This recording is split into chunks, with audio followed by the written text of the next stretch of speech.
آج لوگ یا رسول اللہ مدد کہتے ہیں کہ نہیں کہتے؟ یا علی مدد کہتے ہیں کہ نہیں کہتے؟ یا غوث آدم مدد کہتے ہیں کہ نہیں کہتے؟ تو یہ خدا کے علاوہ آپ پکار رہے ہو کسی اور کو، اور کسے پکار کہتے ہیں بھائی؟ یہی کام تو وہ لوگ کرتے تھے. وہ بتوں پہ اعتکاف کر کے بیٹھتے تھے، آپ قبروں پہ بیٹھ گئے ہو جا کے. وہ بتوں کا طواف کرتے تھے، آپ قبروں کا طواف کر رہے ہو. وہ بتوں کو سجدہ کرتے تھے. سجدہ بت کو کیا جائے یا بزرگ کی مورتی کو کیا جائے یا بزرگ کی قبر کو کیا جائے، دونوں سجدوں میں کوئی فرق نہیں ہے.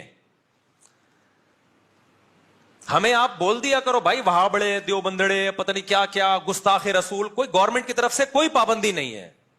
ہماری صحت پہ کیا اثر پڑتا ہے بھائی؟ ہم کون سا پولیس میں ہے کہ ڈنڈے کے زور سے آپ کو اپنی بات سمجھا رہے ہیں؟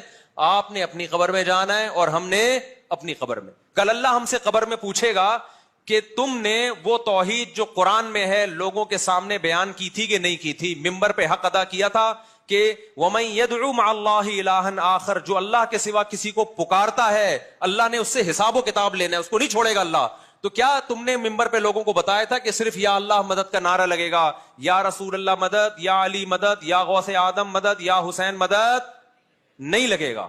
ہم کہہ دیں گے اللہ ریکارڈنگ موجود ہے، ثبوت موجود ہے. اب تو ہر چیز ریکارڈ اللہ کے پاس تو ویسے ہی ریکارڈ ہو رہی ہے، دنیا میں بھی ریکارڈنگ موجود ہے.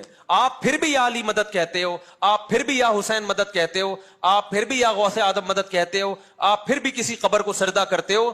تو بھئی آپ کے پاس اگر اس کی ایکسپلینیشن اللہ کے پاس اللہ کو مطمئن کرنے کے لیے ہے تو آپ پیش کر دینا. اللہ اگر آپ کو عذاب نہ دے تو ہمیں کوئی تکلیف نہیں ہے. لیکن اللہ نے قرآن میں جو وعدہ کیا ہے، اب اللہ جانے آپ جانے، اللہ نے وعدہ یہ کیا ہے کہ مشرک کی میں کسی قیمت پہ مغفرت نہیں کروں گا. شرک معاف نہیں ہو سکتا، کچھ بھی کر لو. یہ غیرت کا مسئلہ ہے. شرکت جو ہے نا کوئی بھی غیرت مند برداشت نہیں کرتا جو حاکم ہو. مشرکین کون سا یہ کہتے تھے کہ دو اللہ ہیں؟ قرآن کیا کہتا ہے؟ وَلَئِن سَأَلْتَهُم مَّنْ خَلَقَ السَّمَاوَاتِ وَالْأَرْضَ لَيَقُولُنَّ اللَّهُ.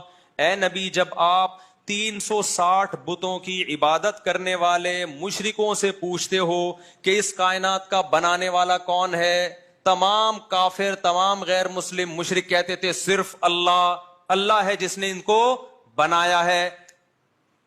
وہ بھی اللہ کو ایک مانتے تھے. تو اللہ نے کہا کہ جب وہ ہے تو پھر دعاؤں میں ان کو پکارتے کیوں ہو؟ وہ حق جو اللہ کا ہے وہ ان کو کیوں دیتے ہو؟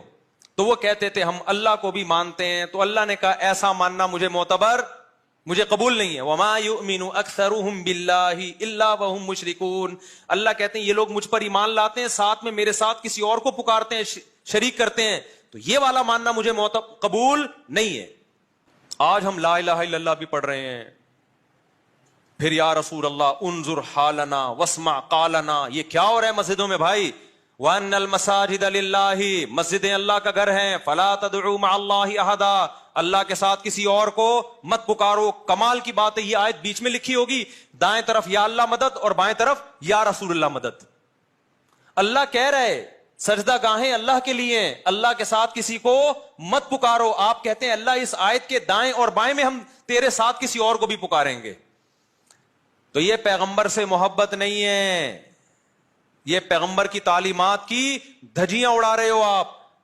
وہ سید الانبیاء سرور کائنات صلی اللہ علیہ وسلم جو توحید کے سب سے بڑے علم بردار تھے، شیطان نے انہی کی امت کے سامنے شرک جیسی برائی کو مزین کر دیا اور لوگوں کو شرک میں ڈال دیا. تو یہ کس کا کام ہے؟ شیطان کا کام ہے، جو برائی کو آپ کی نظروں میں کیا کرتا ہے؟ مزین. توحید پرست انسان کے چہرے پہ رونق ہوتی ہے، اس کے دل میں کیا ہوتا ہے؟ سکون.